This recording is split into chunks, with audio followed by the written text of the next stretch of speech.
First of all, I'm just going to say I know it's been a while for any of you that are following. I kind of took a lot of time off over Christmas, over like the New Year kind of period, well, around fireworks kind of time, November. So this video is actually back from October. To be honest, my work's got absolutely crazy over Christmas time and I had other things going on, as many of us do. So yeah, I just didn't really have time to edit. I have videoed, I've still got videos upcoming, but I've now got like a backlog, about 3 or 4 months maybe. I'm going to try and work through them up until spring. So springtime, the repotting videos will actually be current rather than, old. So if you're watching this now, which is like January the 23rd, don't be too worried, I haven't done any of this work over this time. This work was done prior. But yeah, so first up, beach group. I got this from B&Q, I think springtime 2023, yeah.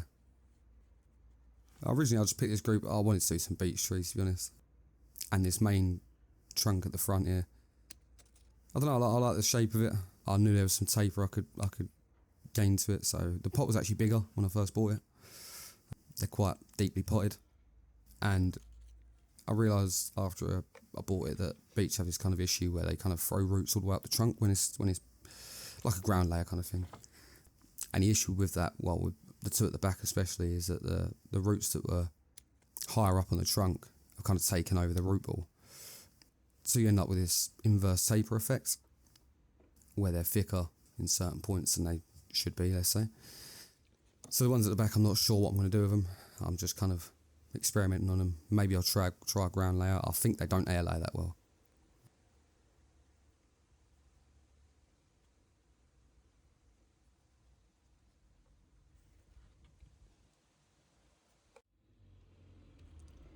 But yeah, and then this is the Hawthorne groups. This was bought at the same time as the beech group. I think it's actually the next day. I think I bought the beech group and I thought, do I get that Hawthorne group as well? And eventually I got it. And these were the thickest trunks they had for the selection. These are all bolt upright. I've wired them over the year. So 2 of them I've wired the trunks, trying to add a bit more movement. I find the problem is with, I say older material, so these are only a couple of years old, but compared to, really young material, you can't put major bends in a trunk that's already, so thick. These are about finger thick. And trying to put any kind of major bends in them, you just end up snapping it. So obviously they're quite sweeping. So I'd imagine the 2 that I've wired are going to become little variety styles. And the one in the middle I'm trying to grow as a formal upright. See how that works on Hawthorne. I'm not sure how it will work, but we'll try it. And if not, I can bend it another time anyway.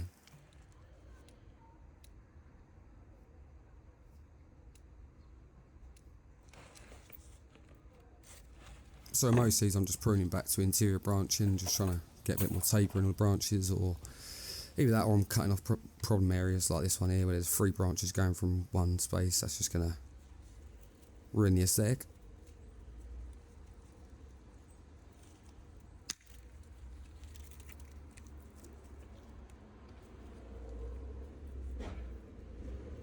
So a new style for the videos, I've decided to take out some of the background music, as mentioned by a friend of mine. Maybe that'd be better. Just a voiceover and some ASMR stuff in the background. We'll see how it goes, see what you guys enjoy.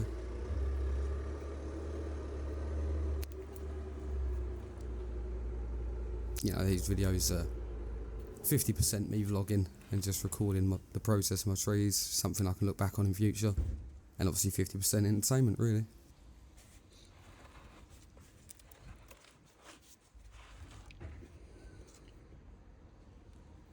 You can see with 2 of these Hawthorns, actually, well, the one you can't see because it's still got wire on, but the wire has cut into the base. I didn't realise just how vigorous these grew.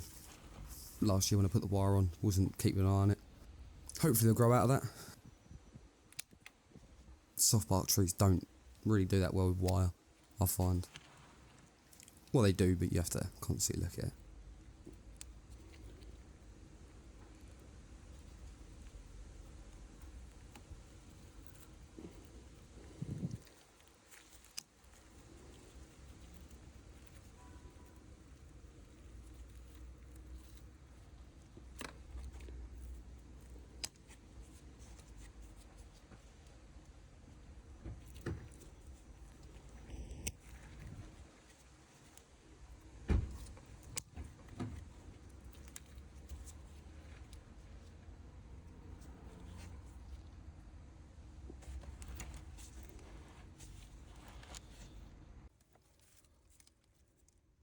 Next up is my Going Green Maple. So I got this as a bundle actually from Facebook sales. A lady was selling this and the next one, which I believe is an Orange Dream. I believe it is. But yeah, she sold them as a bundle. So this Going Green actually come with 2 trunks in one pot. And then what I've tried to do here is obviously I'm trying to fuse them together at the base. So it's called a Kabadachi style, where it's going to be one base with multiple trunks coming out the top of them. This one I'm kind of letting grow freely for the whole year, and then I cut it back once a year, and that's just to try and thicken the trunk, trying to make that fusion quicker. You know, the more you cut a tree back, the less it grows, or I should say the speed of the recovery from them cuts is longer. But even so, it still needs, you know, structural pruning, otherwise I'm going to end up with inverse taper or branch where I don't really want them. Big cuts, you know, big cuts need big wounds, right? Means a lot of time to heal. So yeah, so I'm just cleaning this one up. Nothing much to it, just cutting back to a couple of buds or shorter internodes, should I say.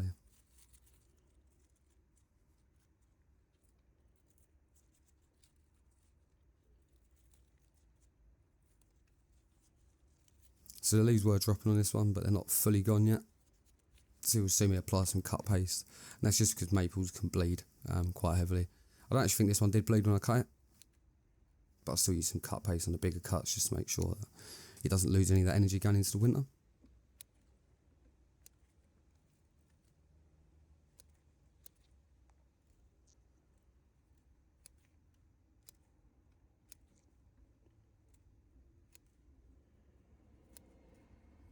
So video's coming up. I bought a Picea Gluca, like a Christmas tree. You know, around Christmas time, you know, they do pretty good deals on that. I think I paid like £15 for it, so got a video coming up on that. But that's going to be like a 2-3 part video. It took me a long time. Older tree, I'd say, about 10-15 years maybe. And with that one, I've kind of gone from start to finish with it. You know, most of these trees I kind of wire for future purposes, so, you know, I'll move a branch into this position because I know next year I'm going to do this to it. With the Picea, I've kind of tried to do an instant bonsai. Doesn't really exist, obviously. But just to show you what you can do with, you know, £15 garden stock from Christmas time. So, yeah, I think that was filmed over... Ooh. I want to say I bought it in November. I think it's about November time. So I've gone quite hard with it, but I've got another Picea, which, to be fair, the first year of, you know, doing bonsai, I cut that back really hard, which was like Boxing Day. And I didn't know if it would survive or not. Obviously, that's not the greatest time to do that kind of stuff. You should wait for later on in the year. But it seemed to work alright, so. They're quite hardy trees, it seems. Also got some indoor videos coming up. Obviously, being winter, there wasn't much to do outside, so yeah, got a few new trees in here and trying to experiment with things a little bit. Some of them didn't work, and you'll see what I mean by that. At some point, I'm just going to do a video just documenting all the things I have going on right now, just for future purpose, obviously, and then we can follow them up as time goes on and see how they progress. You know, I'll watch Nigel Saunders quite a lot, and obviously he's been doing the bonsai zone for, I think it's in his 10th year now. Or was it 11? Trying to remember one of his videos and what he says. But yeah, so, you know, with that kind of vlogging, he can now upload videos of the trees every year that he's cutting back, and I think that's something cool to look at, really.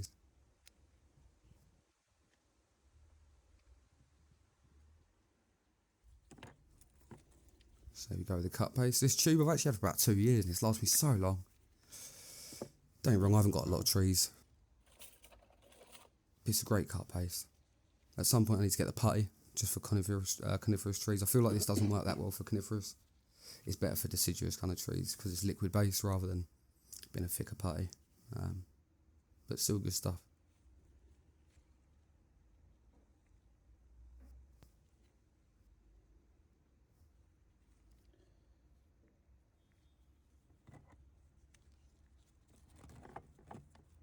So this is planted in, I think it's like a storage container really, like an organisational kind of one, but it was the best thing, or close thing I had to a pond basket of like a bonsai kind of like bonsai pot kind of style. Works quite well, to be fair. The roots that, you know, try and get out of the holes, so basically it dries the roots out by air. So instead of having to, you know, constantly prune back long winding bits, it kind of stops them winding roots that just go round and round and round the pot, which aren't great for bonsai. Obviously, eventually when you want to start, you know, potting down, then roots can be quite annoying. Great for root over rock stuff, but not for anything you don't want to put on a rock.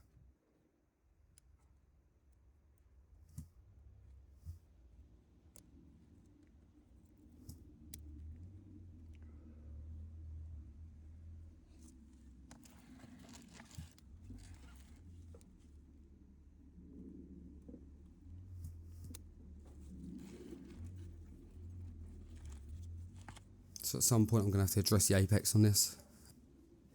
Obviously it's the same thickness all the way up kind of thing up until the top, so I will be pruning back for taper. But for now, as I say, I'm trying to get these trunks thicker, so I can't leave the big branches to grow. If it leaves a big cut, it leaves a big cut. Some things have got to be done.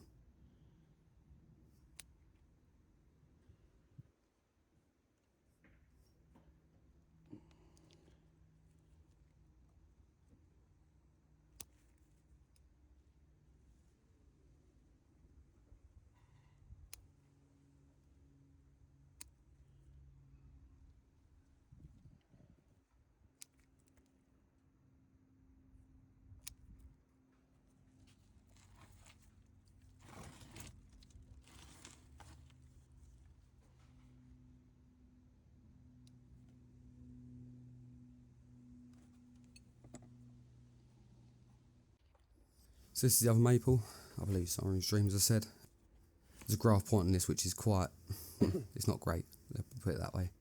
I believe the original tree itself, the original graft, whichever species that was, usually it's a field maple, I believe. They use like a field maple base and they put the Japanese maple grass into it. It's like growing outside, so I had to kill it off. If you don't do that, the graft won't take and eventually the original species takes over.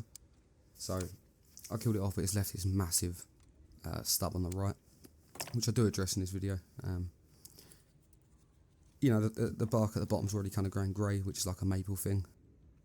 I'm just hoping the rest of it kind of merges eventually. The graft looks terrible from about 3 different angles, but I've found the front angle where it looks okay. Not much to do on this one, to be honest. I think I cut this back in summer as well, just trying to defoliate a little bit. It has quite long, quite big leaves and quite long internodes as well, so I was trying to just push the internodes back and back, and I think it worked okay. And then the apex of this would just come down because of that long straight section there, as I said before. You know, I'm just going to leave that as 2 different branches going off in different directions. And you know, taper's one of them things that, you know, you look at a tree in nature, let's say, and I don't know, you've got a 60-foot tree and it can go from 10 metres at the base to, you know, 20 centimetres at the top, and when you're trying to make a miniature of that scale-wise, it's very hard. You have to realise that you're going to have to transition within about 10 inches what a tree does from 60 foot, right? So that's something you have to think about when you're pruning, and kind of make sure that you're always trying to go for that kind of movement and taper. You know, only young trees are bolt upright usually, either that like redwoods and stuff, but again, then you can see the age on the bark, so, you know, age comes in different ways, I think, visually. A tree can look beaten up, a tree can just have old bark. Sometimes the foliage patterns, like when you look at them old cedars, you know, or the old redwoods, like you see they've got this cathedral kind of style, multiple apexes, because obviously the branches have eventually risen up and become their own kind of trunks in a way. Just using one feeder trunk, I'd call it. You know, the difference between a tree that's 300 years old and 3,000 years old is substantial. And don't get me wrong, not every tree in bonsai has to look 3,000 years old. You can express your tree in different stages throughout that period, throughout that transition, but I like to try and go a bit older.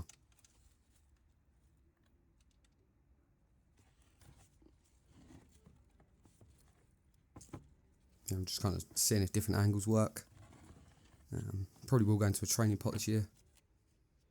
Just to try and reduce the leaf size and the internodes.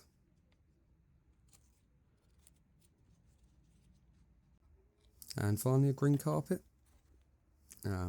Green carpet juniper, so these are obviously like ground coverings usually. They work great for like marmay or shohin size trees, I find. Very flexible, you can bend them over which way you want. Lots of branching. And branching that kind of goes with the trunk, right? It's not like, you know, this thing grows really, really thick branches. They're all kind of these miniature branches that kind of go off in different directions. This one is actually a present, so I was supposed to be giving this away as an outdoor tree to someone, but I decided to kind of keep it and grow it on. Keep it as a marmay, really. So as you can see, there's loads of branches from like one point, right, which isn't great on most trees. With coniferous species, you can kind of get away with a little bit more. You know, you work with what you've got, right, and I'm not going to chop all of them back like I might do on a deciduous to then regrow them branches. Over time, I might replace them with better things that are in a better space. Because at the minute there is a gap between this and the apex, right, so the apex is kind of false. I've made it just by, essentially, it's the top of the trunk. I've kind of bent it back on itself and just made this triangular kind of shape. And that's obviously kind of your bonsai silhouette. But there are branches growing in between that space, so hopefully they grow out this year, get a bit woody. I can wire them into place. And then again, with this one, I need to do some deadwood on the trunk, you know, make it look a bit older. That just a little bit of shari, which is what they call it, which is when you have deadwood on the trunk. A little bit of shari can age a tree significantly. So we're looking into that. And right now I'm just trying to create little foliage pads. Obviously this is a marmay tree, so the foliage pads have to be small, like the tree's small.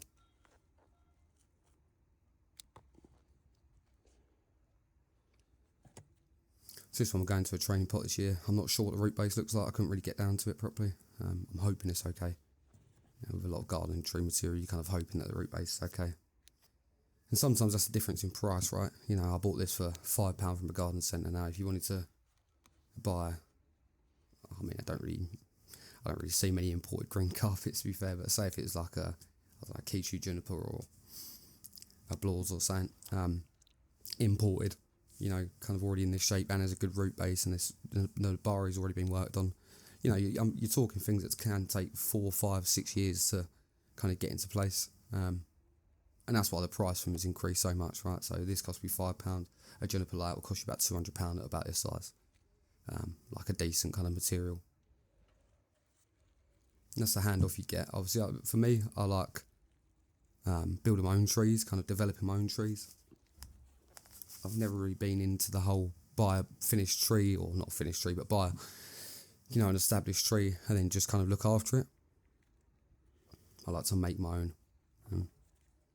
Express myself, I suppose. That's all part of the art.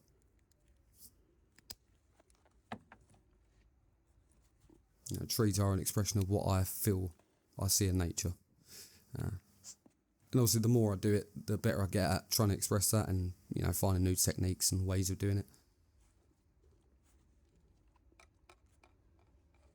Yeah, I think that was nearly done. I think it's just a couple more cuts I make here and there. Just trying to tidy that up. I'm going to let you enjoy some ASMR for a minute.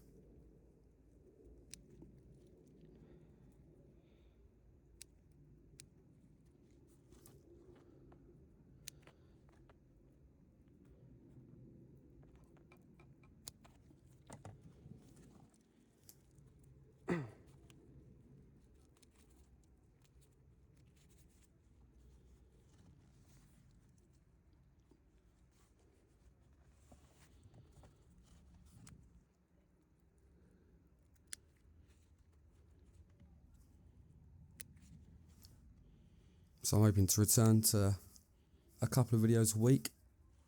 Hopefully 2 or 3 videos every week I'll be posting.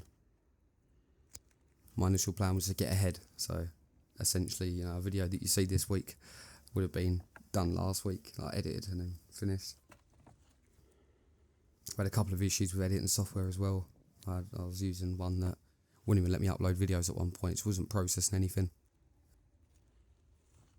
So I kind of gave up with that, and then found a new one now, which seems to be working, so I'll be back on track. And, hopefully keep you guys busy.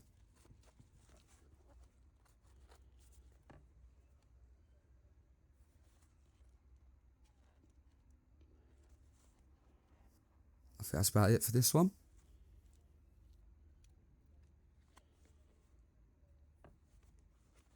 See you soon.